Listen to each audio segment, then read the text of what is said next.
Yeah, I actually, not that I'm a song guy, but I love music in minor keys, much, much more than. Yeah, we shared a wave moment.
Good morning.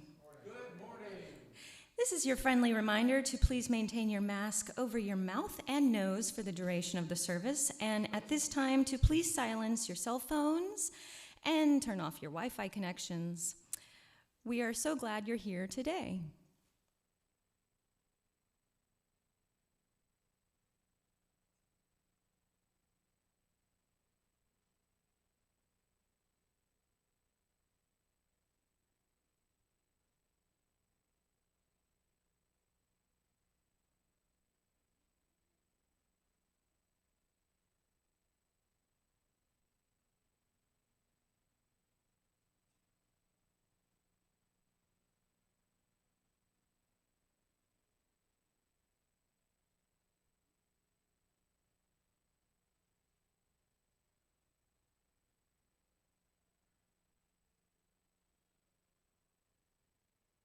For tender grass so fresh and sweet, for song of bird and hum of bee, for all things fair we hear or see.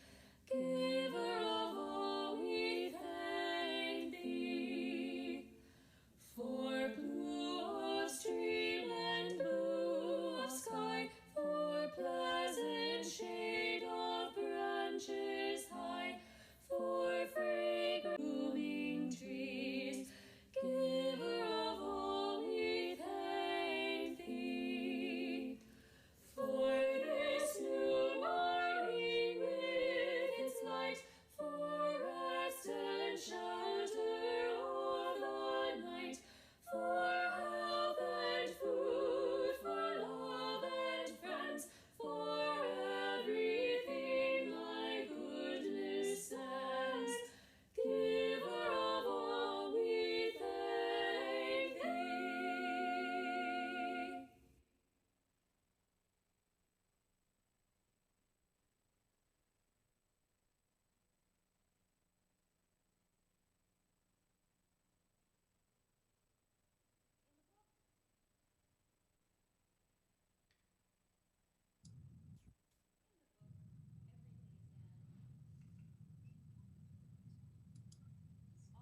Charlotte Joko Beck tells us, any true religious practice is to see once again that which is already so, to see the fundamental unity of all things, to see our true faces. It's to remove the barrier between ourselves and another person or another thing, to remove or to see through the nature of the barrier. She reminds us that at any time we are lacking the feeling of love, our practice is there waiting for us. And through that practice, we discover a reconciliation of people and those separate notions, the reconciliation of our fears. A religious practice is a process of reconciliation second by second by second. Welcome to the worship service of the Unitarian Universalist Congregation of Lakeland. I am Crystal Norman. I am co-chair of Buildings and Grounds here. I use the pronouns she and her. We welcome you here, no matter your gender identity, sexual orientation, race, ethnicity, abilities, or theological beliefs. We are a community of seekers advocating for more love and justice, building community and creating transformation, both in ourselves and in the world around us. While some of our congregants and visitors have returned to the sanctuary, many are still attending virtually. Streaming the service occasionally results in brief delays due to technical issues, so if that happens, just relax and know that the tech team will get it all sorted out and will be underway momentarily. If you are joining us for the first time today, or if you have any questions, would like to get on the newsletter mailing list, or find out more about how you can get involved in our congregation, please reach out to our Board of Trustees Chair, Mr. Brandon Knuckles. If you are on Zoom, you can put a message in the chat and he will get back to you later, so you can focus on the service now. It is a UU tradition to light a chalice at the beginning of our services to create a sacred space. Today, our chalice lighter is Glenda.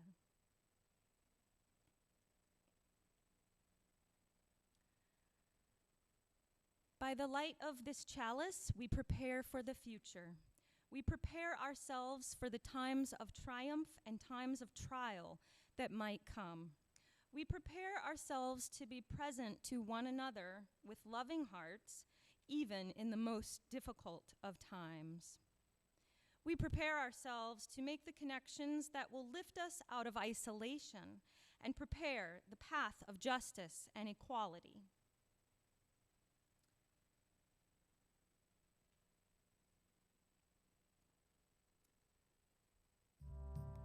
And now we have Spirit of Life.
As we honor those who built this community before us and imagine our future together, it helps a great deal to have buildings where we can meet and leaders who can guide us. Keeping things running depends on all of us contributing time, talent, and treasure. Please give as you are able. In the sanctuary, we'll pass the baskets, and if you are with us virtually, please take a moment to write a check or make a donation through our PayPal link, which can be found in the chat.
Thank you, Glenda and Petra and Adam for playing. And of course, if you're interested in volunteering some of your time or talent, there are many ways you can contribute. We always need help with creating and running programs, looking after and educating children, and contributing to the newsletter. Lots of simple things to do, like emptying dishwashers and weeding the patio. The list never ends. If you're interested, please do let one of us know, send a message, and we'll get it to the right person. We appreciate you so much for being a part of this community. We will now have our segment of tradition called Joys and Sorrows. Throughout our lives, joys and sorrows weave us together and connect us to one another. I invite you to participate in our ritual of joys and sorrows today by coming forward to the chalice. We have stones, yes. To place a rock in the water, or by entering your joys and sorrows in the chat, or simply your name, and we can place a stone for you. Please do keep in mind, we have the Justice family is recovering. They are doing much better. We send our condolences to Melissa Marshall's family. Her sister-in-law passed away. And there's a few others.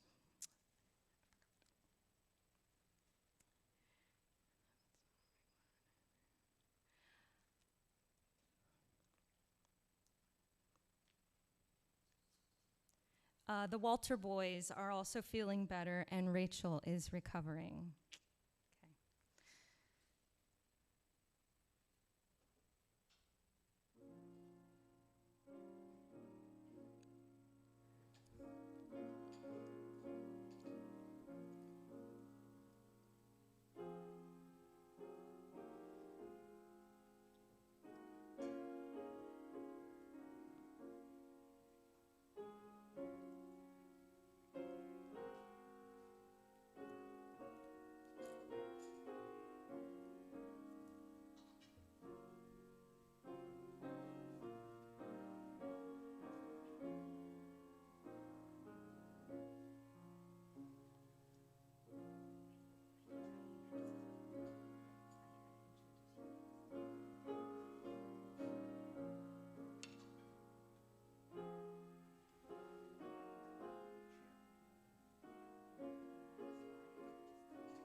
One of the Buddha's disciples once said to him, "It seems, Venerable Sir, that half of holy life is having good spiritual friends."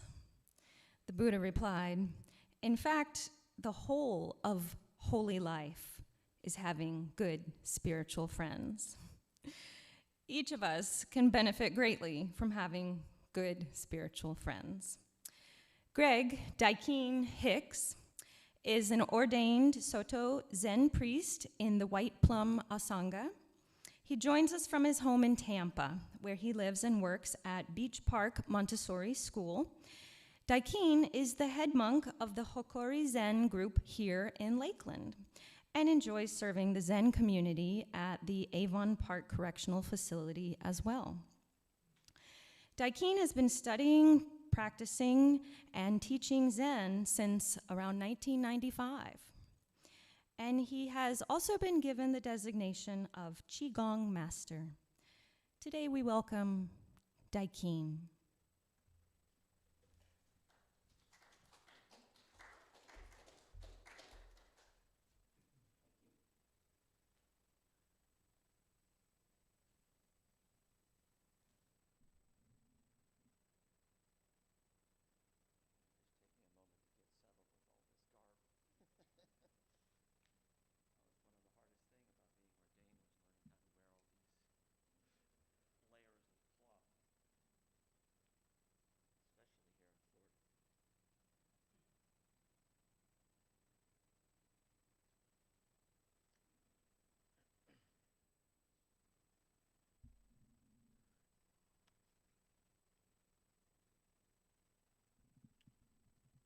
All right. Good morning, everyone.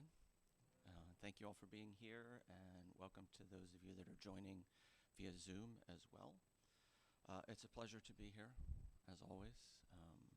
I make visits a couple times per year, and I always really enjoy it. It's always a warm welcome, and I particularly enjoy this movement between so-called religious groups and interfaith, sometimes it's called. I like to call it interhuman. So thank you again. So when I was asked or invited to do this, I asked if there was a theme. I always do. And the word that was put out was imagination, spiritual imagination. So that will be the theme for today. And it will be a slightly different talk that I normally give.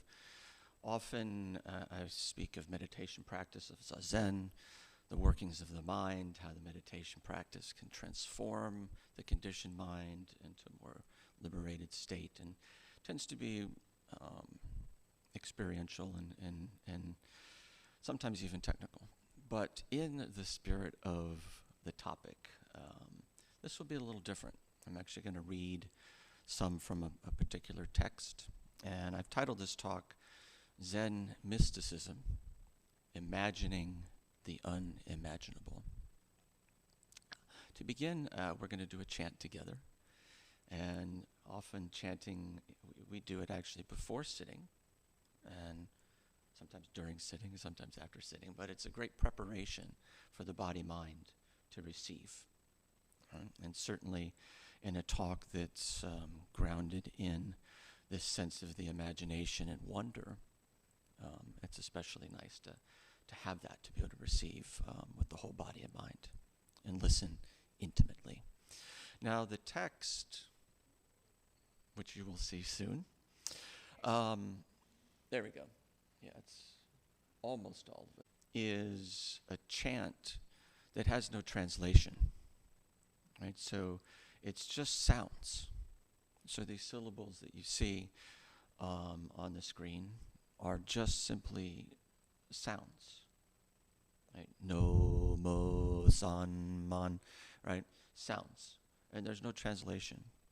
And so the communication is through the sound itself, through the wholehearted chanting of the sounds.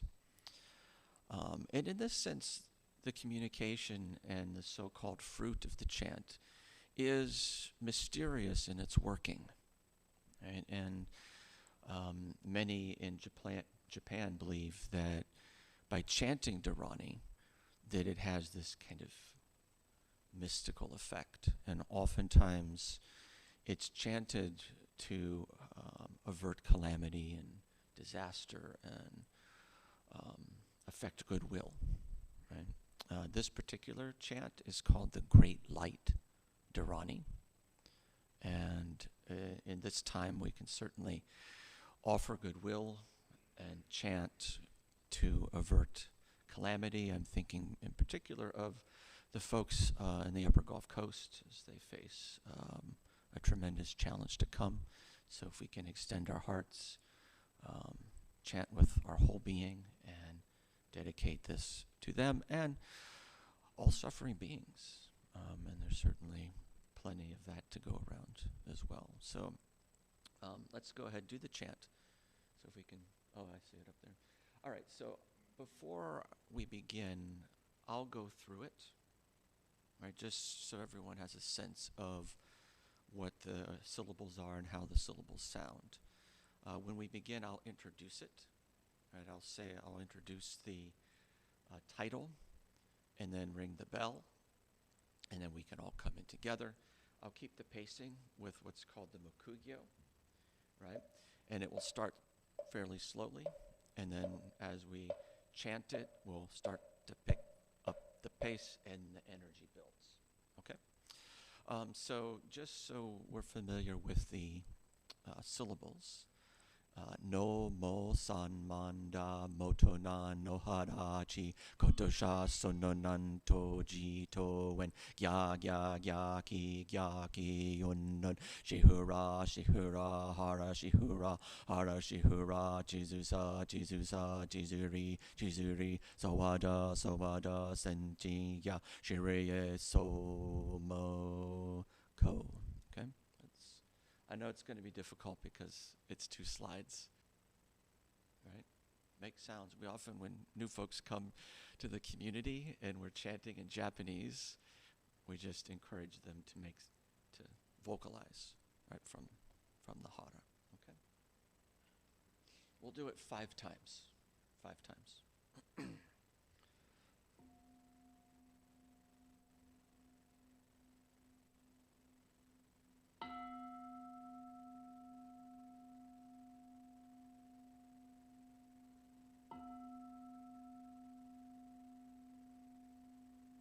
No mo san manda moto na no harachi kotosha sononan toji to en gya ki onnon shihura hara shihura jizusa jizuri sowada senji ya shiri soboko no mo san manda moto na no haraji kotosha sononan toji to en da sowada senji ya shiri soboko no mo san manda moto na no haraji kotosha sononan toji to en ki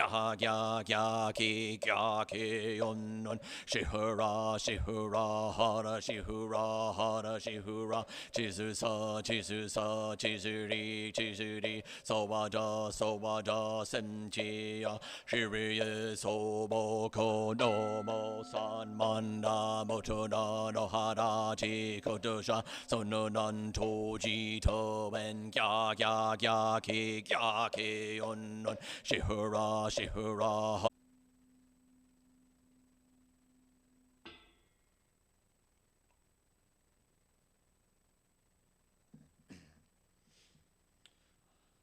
thank you.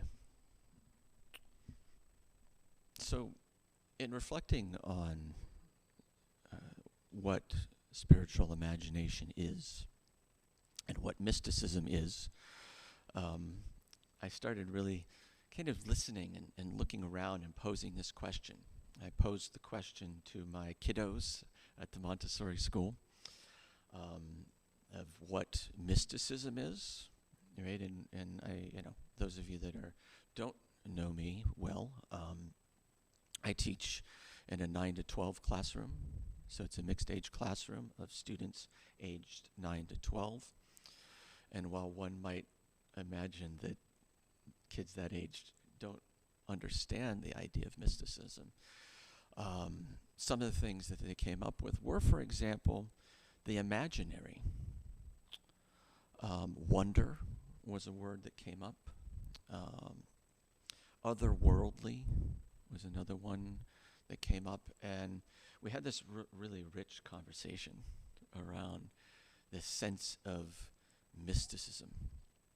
And I chose this word because certainly the Zen tradition is certainly a mystical tradition. And the practice, the hours upon hours of sitting, those of you that have practiced with us, some of you here know that we sit a lot. We do a lot of what we call Zazen meditation. And it's to effect, in a sense, some mystical transformation, a sense of imagining that which is unimaginable, fathoming that which is unfathomable, entering the inconceivable, and thus being transformed into the world. And that's really the backbone of our tradition, is this transformation, this transformative process. And so the imagination plays a key role. Is spiritual imagination the same as what we ordinarily think of imagination? Is it the imagination of the child, one that conjures the unreal? Is it the imagination that comes through the senses, through our contact with the world itself? Or is it a different kind of imagination, an inner imagination that is not limited by the senses? Well, to add a little bit to this, I'd like to read a few lines from Maria Montessori. She was an educator, a scientist, a spiritual thinker in her own right, living in the early 1900s. And this is a chapter, it's from the Advanced Montessori Method, and the chapter is titled Imagination. And she cites several different types of imagination. She doesn't speak real highly of the first variety that I mentioned, and she actually speaks to it in a sense that it's a hindrance for the development and growth of children if they're always living, in a sense, in this imaginary world based on unreality, right? And she actually goes as far as kind of poking at some of our traditions, like the idea of Santa Claus and so forth. And this is, it's controversial. She's quite controversial. So it's just one of those things that it's worth reflecting on just for ourselves in terms of how we imagine the world and how we conjure it and create it in our minds. Is it based on what's actual, or is it a conjuring, if you will? The first that she speaks to, other than the one I just mentioned, is what she calls sensorial imagination.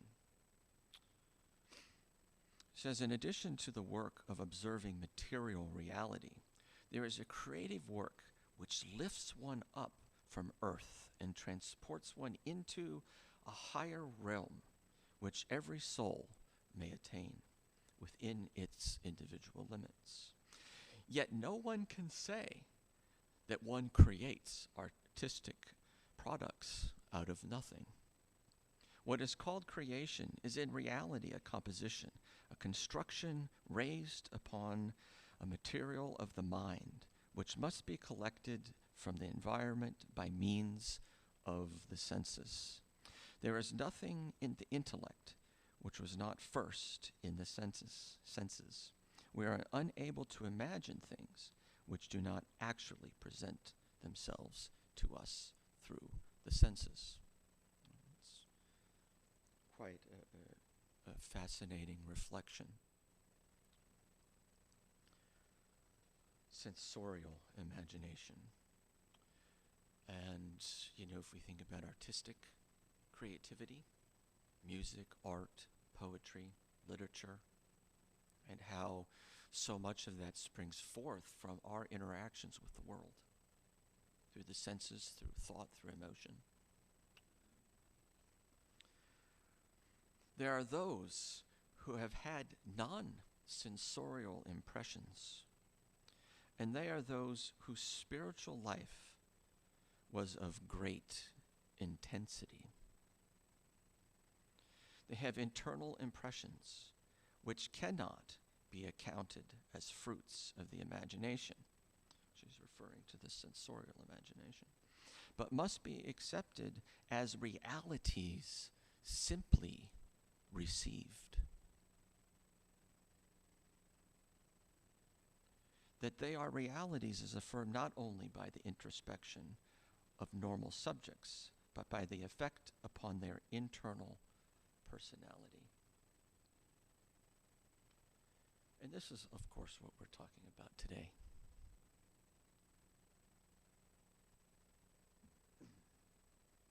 All right.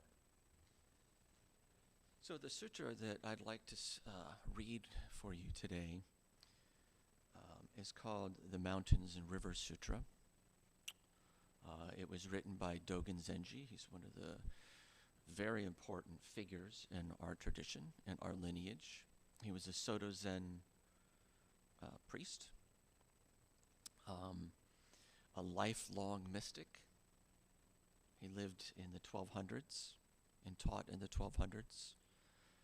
He's known partly by his constant questioning of things, never feeling that he was done, that he had accomplished all, that he always was learning and experiencing and re-experiencing life. And he was actually, while he was living in Japan, he was actually a teacher in his own right. He was given the authority to teach. He was a priest. And he just felt like he hadn't resolved the questions of life and death and of human suffering, and even the need to practice itself.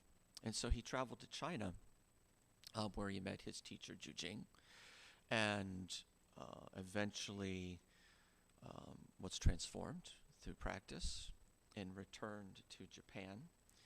And it's famously said that when he arrived, to much pomp and circumstance, because everybody wanted to know, right, what he had gained from his adventures in China, which in the 1200s was no easy task in and of itself. He said simply, eyes horizontal, nose vertical.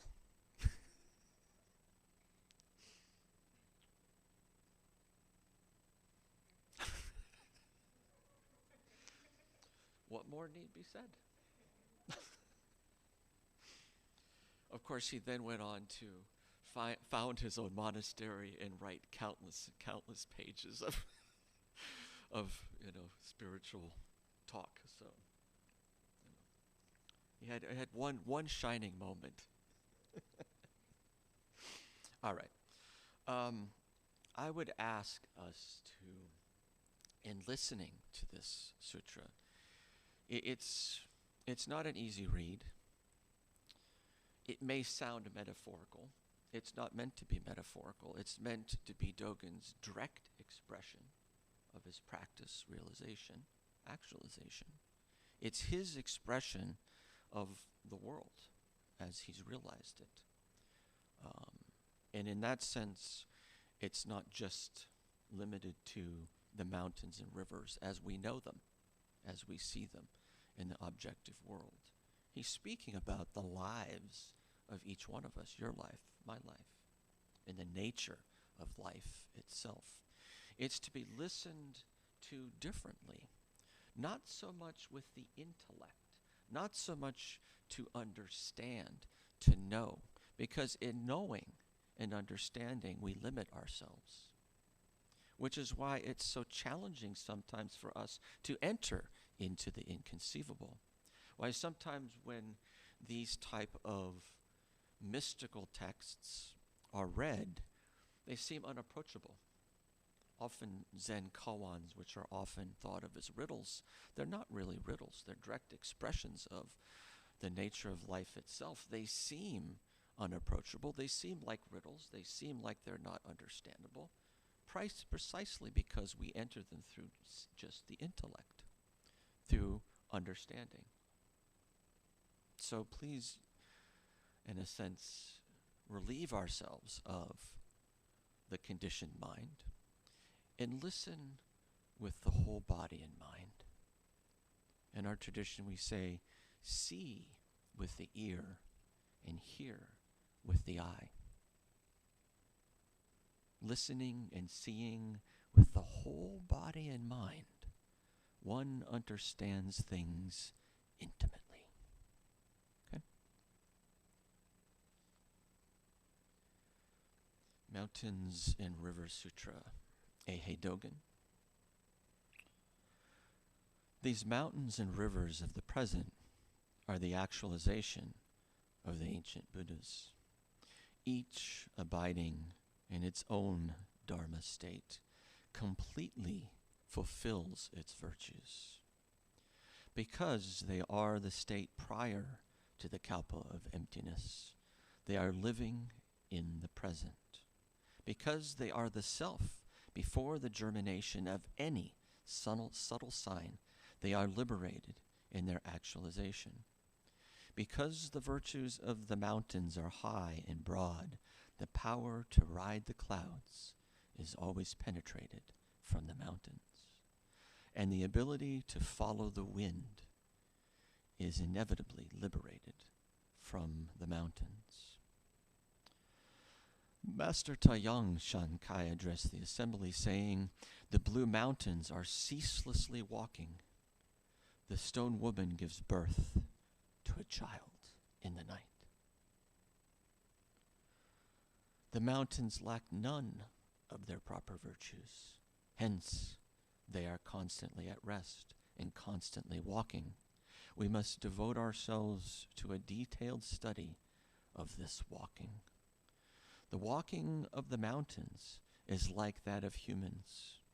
Do not doubt that the mountains walk simply because they may not appear to walk like humans. These words of the ancestor Taiyang point out the fundamental meaning of walking, and we should thoroughly investigate this teaching on ceaseless walking. Because the blue mountains are walking, they are constant. Their walk is swifter than the wind.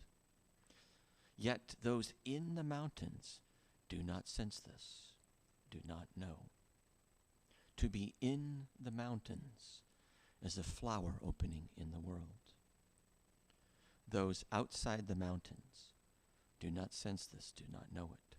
Those without eyes to see the mountains do not sense, do not know, do not see, do not hear this truth. They who doubt that the mountains walk do not yet understand their own walking. It is not that they do not walk, but they do not yet understand, have not made clear walking itself. They who understand their own walking must also appreciate the walking of the mountains.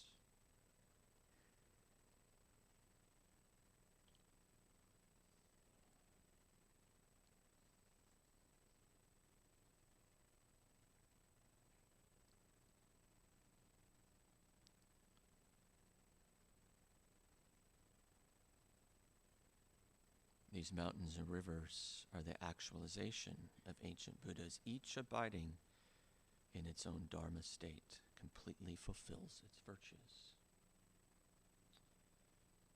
lacking nothing. And It's one of the most fundamental teachings.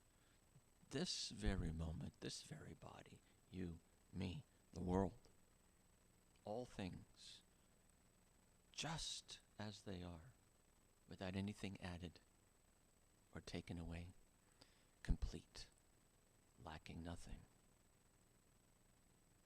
Because they are the state prior to the kalpa of emptiness. The kalpas in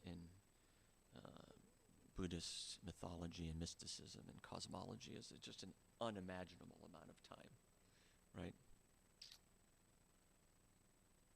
Prior to time itself, one might say. Because they're not limited by time. They reside in the present. They're not in the past, they're not in the future. Where else can this be? Because they are the self before the germination of any subtle sign, before conception, before the objectification of things, prior to the germination of any subtle sign. How much of a sign? Any. Right? The moment the thought arises, the moment the object appears, the moment the separation, the distance happens. Before they are the self, before the germination of any subtle sign, they are liberated. Because the virtues of the mountain are high and broad, the power to ride the clouds is always penetrated from the mountains. Every time I read this, I remember, as a child, I have vivid memories of when I was living in Canada, and the summers were short and precious and sweet, and I would love to lie out in the grasses and disappear into the clouds. And my memory of it is not knowing where I began and ended, and where the clouds began and ended. And after some time gazing, I was riding the clouds, riding the wind, a kind of miracle, a kind of impossibility that was somehow possible.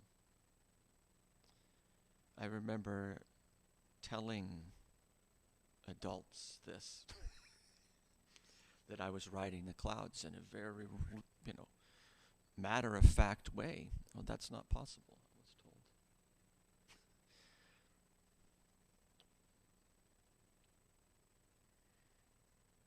Is it not possible?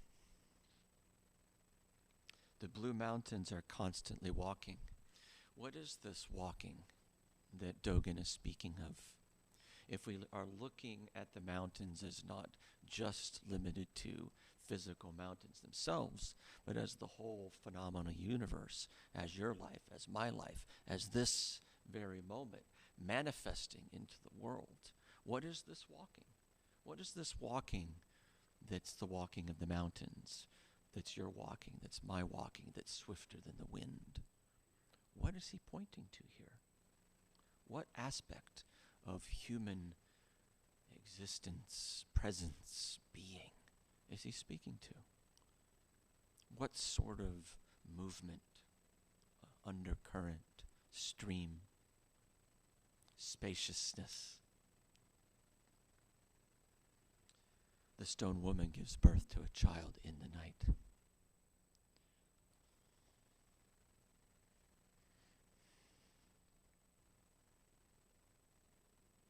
This line always gets me.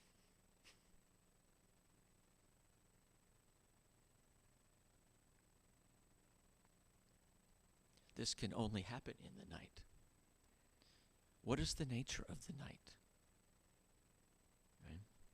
Imagine the night of Dogen in 1200, prior to all of this technology that lights the world even in the night, that brings us out into daylight to recognize the myriad things, to see outward, self-consciously, the world in an objective way.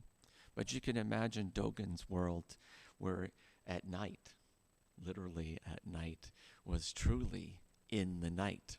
There was no light. And in the night, it's hard to distinguish. You can't quite tell the objects, right?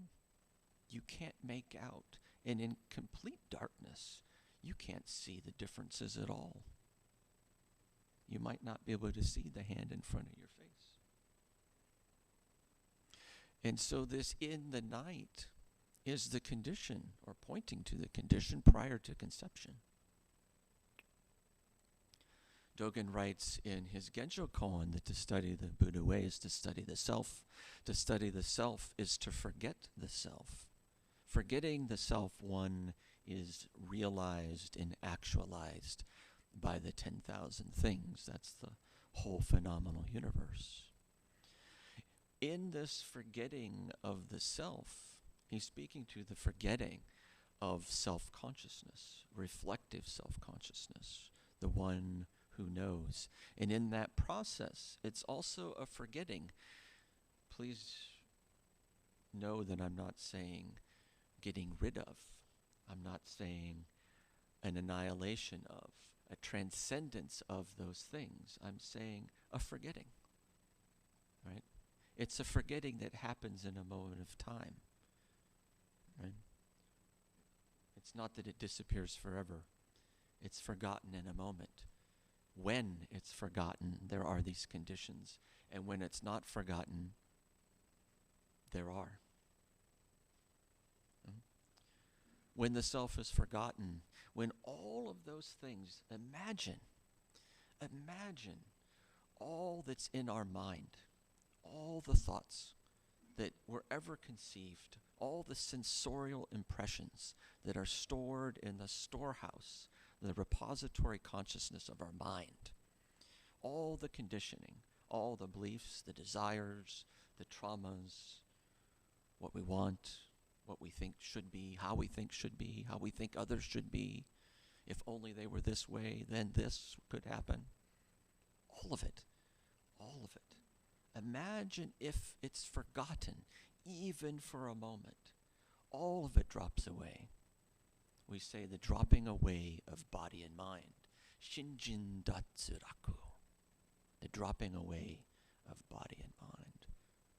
Even the body, one cannot tell where it is. So quiet, this place. So quiet. So quiet. You hear the dew slip from the eaves and fall through the air. Plop. So quiet that even one's heartbeat ripples out in a kind of disturbance. So quiet. It is as though there is nothing. And yet,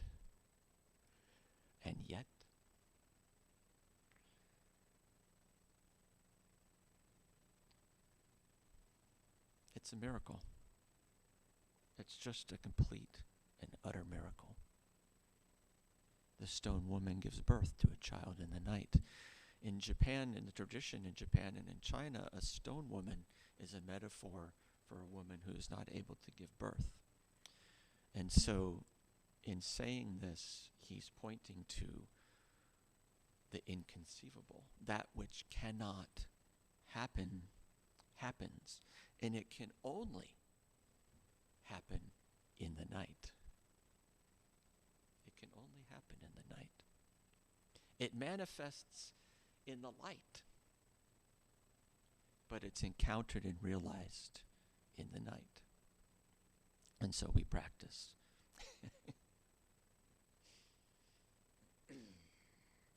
So it's in a sense that our job is to encounter this condition, an aspect of being alive that maybe we've forgotten or we haven't come in contact with. So conditioned is our life is our being, is our mind, to see only in one way. And the miraculous thing about this is that oftentimes when these texts are read, we think, well, it can't be understood in any possible way. And it's because it can't be understood that it's mystical. That's not quite right. It can't be understood or conceived by the intellectual process of the mind. But that doesn't mean that one cannot intuitively, unselfconsciously realize it, appreciate, and in some sense understand, not in the regular sense that we think of it, right? So this isn't meant to purposely, get us all confused, right? It's the nature of things, and it's the nature of things that if we each quiet ourselves enough, we'll discover. And what's revealed is the miracle of life that's happening while we're busy doing our thing amidst all the coming and going. Amidst all the coming and going, a single flower blooms, filling the universe. And I know that time is running short, so I will end with a poem. And this is from another fascicle of Dogen's Shobogenzo, which is where this comes. It's the treasury of the Dharma Eye. And this is the sounds of the valley stream.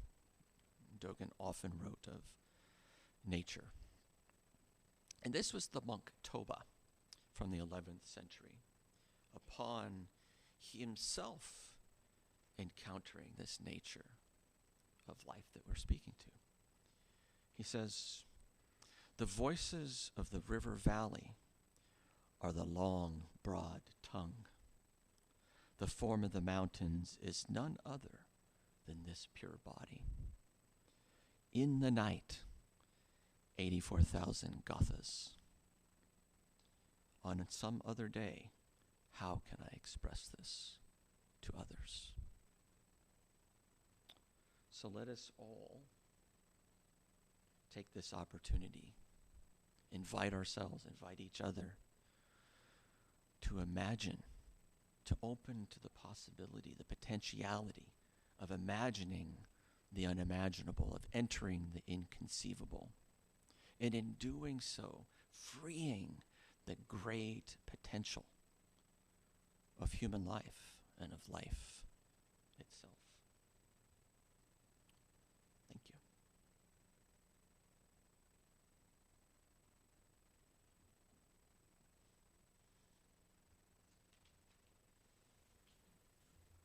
Thank you very much. We have a closing hymn filled with loving kindness. And then we'll have some announcements.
I do love the power of the imagination to transform us. I think it is certainly one of the strongest bonds that we have as Unitarians. Our annual water communion is coming up on September 12th. Water communion is about being together in community, and this year we'll focus on our becoming. This past year, we've all been shaped and reshaped of who we are. Like water, we need to change shape in order to flow with the direction of life. As we join our waters together, we invite you to reflect on who we are now and what gifts we have to offer, and how can we contribute to the shaping and becoming of our community. So you can participate in one of 4 ways: in person in the sanctuary, or virtually on Zoom, or you can make a video and send it to Adam, or email your words to Heather. Please keep your words to 1 minute. Okay. We look forward to that. We do have some changes in scheduled events, so please take a look at the newsletter.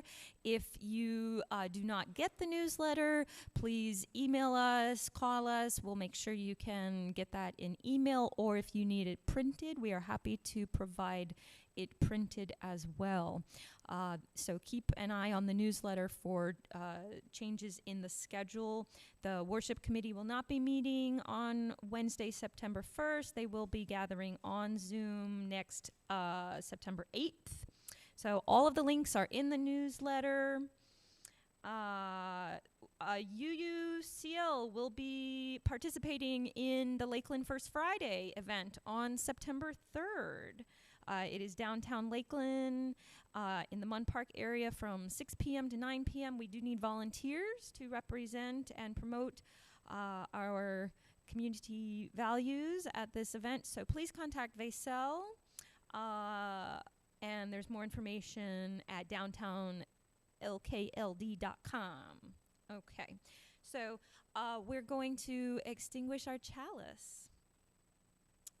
Please say the chalice extinguishing words with me while Glenda extinguishes the chalice. I have a slide, but that's okay. We extinguish this chalice, but not the light of truth, the warmth of love, or the fire of commitment. These we carry in our hearts and out into the world. Thank you all so much for joining us today. Go in peace.